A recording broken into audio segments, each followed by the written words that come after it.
आज इन्होंने भाजपा का टिकट एक फौजी को दिया है। फौजी को दिया है इस वजह से कि उन्होंने कारगिल युद्ध में भाग लिया। कारगिल युद्ध भी कोई बहुत बड़ी ऐसा युद्ध नहीं था, वो तो हमारी धरती थी, हमारी जमीन थी जिसमें पाकिस्तानियों ने कब्जा किया था। उनको उधेड़ने की बात थी, उनको हटाने की बात थी। उसमें अगर किसी ने भाग लिया हो और वो श्रेय लेना चाहे जी हमारे कारगिल युद्ध के बड़े भारी ये सैनिक रहे, इन्होंने बड़ी फतेह हासिल की है, तो मैं समझती हूँ ये कोई सही बात नहीं है इस तरीके से उनको प्रोजेक्ट करना। वो चाहते हैं कि एक्स सर्विसमैन की जितनी भी वोट है वो उनको पढ़नी चाहिए, तो इस तरीके का प्रचार ये लोग लोगों के बीच में जाके करेंगे। आज इन्होंने भाजपा का टिकट एक फौजी को दिया है। फौजी को दिया है इस वजह से कि उन्होंने कारगिल युद्ध में भाग लिया। कारगिल युद्ध भी कोई बहुत बड़ी ऐसा युद्ध नहीं था, वो तो हमारी धरती थी, हमारी जमीन थी जिसमें पाकिस्तानियों ने कब्जा किया था। उनको उधेड़ने की बात थी, उनको हटाने की बात थी।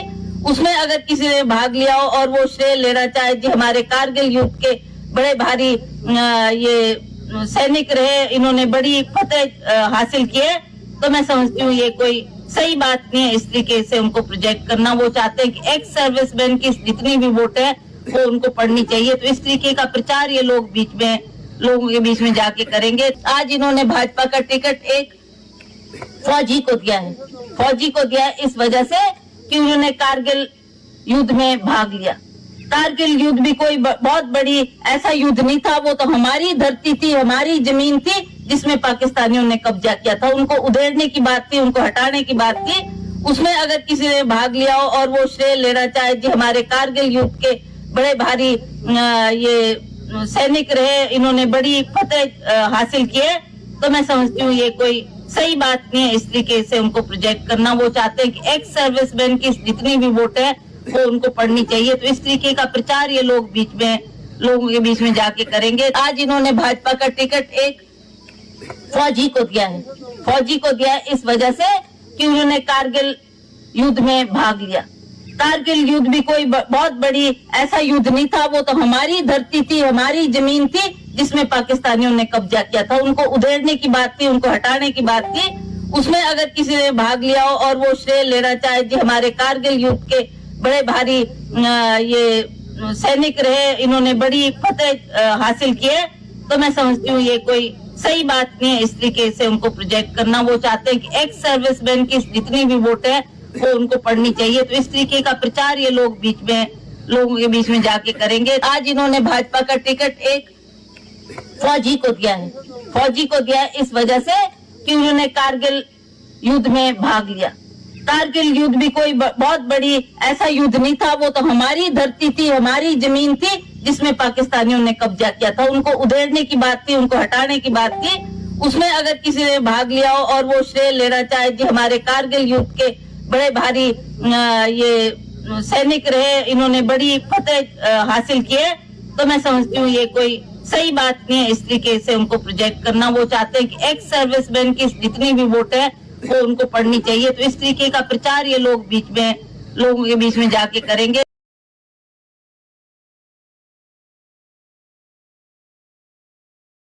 नहीं होगा तो 22 साल का कोई मुख्यमंत्री नहीं बन सकता है, 9 साल का एमएलए नहीं बन सकता। ये राजतंत्र नहीं है, लोकतंत्र है। जनता वोट दे करके जो है उनको अपना मुख्यमंत्री बनाती थी। लेकिन विडंबना यह है कि जो हमारी तरह बात करने वाले थे, जिन्होंने ये दावा किया कि वो गरीब का बच्चा है, चाय बेचने वाला का बच्चा है, अफसोस की बात है कि वो राजा जैसा व्यवहार कर रहे हैं। अगर वो राजा जैसा व्यवहार नहीं कर रहे होते तो 20,000 करोड़ का महल नहीं बनवा रहे होते। सेंट्रल विस्टा 20,000 करोड़ का महल बनाया जा रहा है। और आपको मालूम होना चाहिए, प्रधानमंत्री जी के उड़ने के लिए जो उड़न खटोला आया है उसका दाम कितना है? 8,500 करोड़, 8,500 करोड़।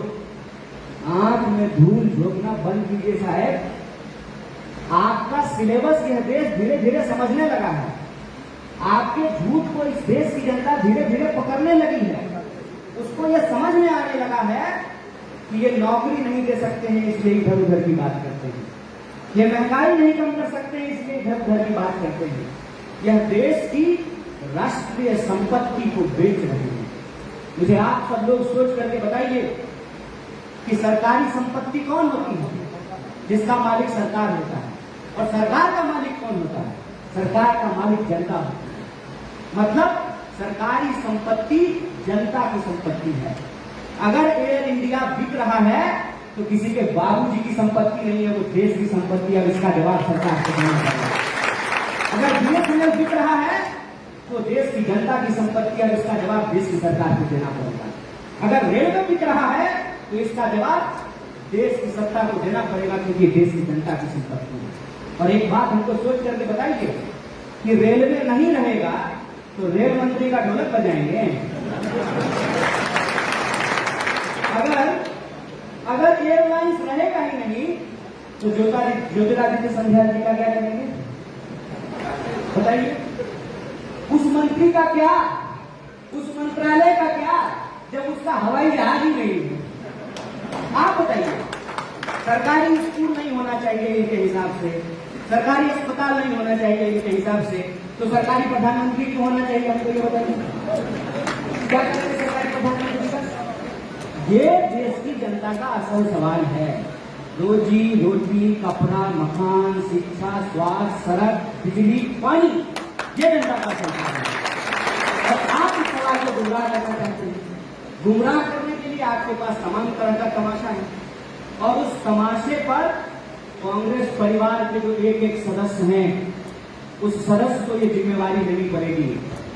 आप उस झंडे के सिपाही हैं जिस झंडे ने इस देश को आजादी दिलाई है। आप मामूली लोग नहीं हैं। और जिस पार्टी ने देश को आजादी दिलाई है, उस पार्टी को इस देश की आजादी का रक्षा भी करना पड़ेगा। ये जिम्मेवारी आज हमारे कंधे पे है। इसीलिए जब नेता प्रतिपक्ष यह कह रहे हैं कि हवाबाजी से काम नहीं चलेगा, जमीन पे उतरना पड़ेगा, एक एक कार्यकर्ता को यह सोच करके चुनाव लड़ना पड़ेगा कि हम भवानी जी को नहीं जिता रहे हैं, हम अपनी पार्टी को जिता रहे हैं। और पूरे देश को यह संदेशा देना चाहते हैं कि भाजपा जैसी झूठी पार्टी को हम हरा सकते हैं, उनको हम जमीन पर ला सकते हैं। इसीलिए मैं आप सबसे आग्रह करने के लिए आया हूं। वो इधर उधर की बात करेंगे, हमको इधर उधर की बात में नहीं फंसना है। कहते हैं परिवारवाद, भवानी जी सुजान सिंह पठानिया के नाम पे वोट नहीं मांगेंगे, वाह रे बाबू, लेकिन अनुराग ठाकुर अपने बाप के नाम पे वोट मांगेंगे। ये ठीक बात है। तुम्हारा सही सही और हमारा सही भी गलत, ये नहीं चलने वाला है। देश की जनता को ये समझना पड़ेगा। और जहां जिसको मौका मिले, और हिमाचल प्रदेश की इस महान भूमि को, शहीदों की इस भूमि को, देवों की इस भूमि को यह मौका मिला है कि आपको शैतानों को संदेशा देना पड़ेगा। ये नवरात्रि का महीना है, शैतानों का संहार करना पड़ेगा। देवी जी के नाम पर भवानी को विजय बनाना होगा। बहुत बहुत धन्यवाद, बहुत बहुत शुक्रिया।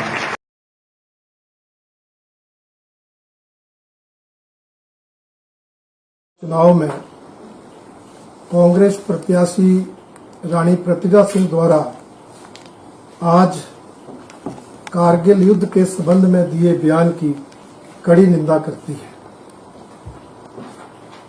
जिस तरह से आज रानी प्रतिभा सिंह जी ने एक साक्षात्कार में कारगिल युद्ध को एक छोटा सा युद्ध करार दिया, एक ऐसा युद्ध करार दिया जो भारत की जमीन पर लड़ा गया, बहुत महत्वपूर्ण नहीं था। वो बयान उनका ना तो देश हित में है, ना सेना के हित में है। भारतीय जनता पार्टी मानती है कि इस चुनाव में भारतीय जनता पार्टी के प्रत्याशी कारगिल हीरो ब्रिगेडियर खुशहाल सिंह जी की जीत को सुनिश्चित देखकर और अपनी संभावित हार को देखकर कांग्रेस के ये नेता, कांग्रेस के प्रत्याशी बौखला गए हैं और बौखलाहट में इस तरह से देश का अपमान कर रहे हैं कि कांग्रेस पार्टी के पास ना तो नेता है ना नीति है। ये आरोप हमने शुरू से लगाए और आज वो हमारे आरोप सत्यासिद्ध हो रहे हैं। नेतृत्व की जो हालत कांग्रेस के अंदर है, आप देख रहे हैं किस तरह से उनके राष्ट्रीय और प्रदेश स्तर के नेता